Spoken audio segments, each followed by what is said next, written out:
Guys, ang sarap ng pininyahang manok oh. Creamy at juicy. Perfect ipare sa kanin. Kaya magluto ka na.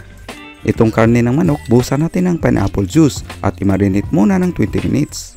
Magpainit ng konting mantika at ipan-fry muna ang bell pepper. Isunod ipan-fry ang putito at carrot. Igisa ang hiniwang bawang at sibuyas. Ilagay na natin ang marinated na manok. Haluin natin at timplahan ng asin to taste. Ito yung pineapple juice na pinagbabara ng manok. Ibuhos na natin. Takpan natin ito at isimmer hanggang lumambot ang karne. Maglagay na tayo ng evaporated milk. Ilagay na din ang pineapple chunks. Haluin natin at timplahan ng patis. Ilagay na natin ang pan-fried vegetables. Lagyan na natin ng ground black pepper at salt to taste. Tikman na natin. Ang sarap. Pwede mo na ito i-enjoy.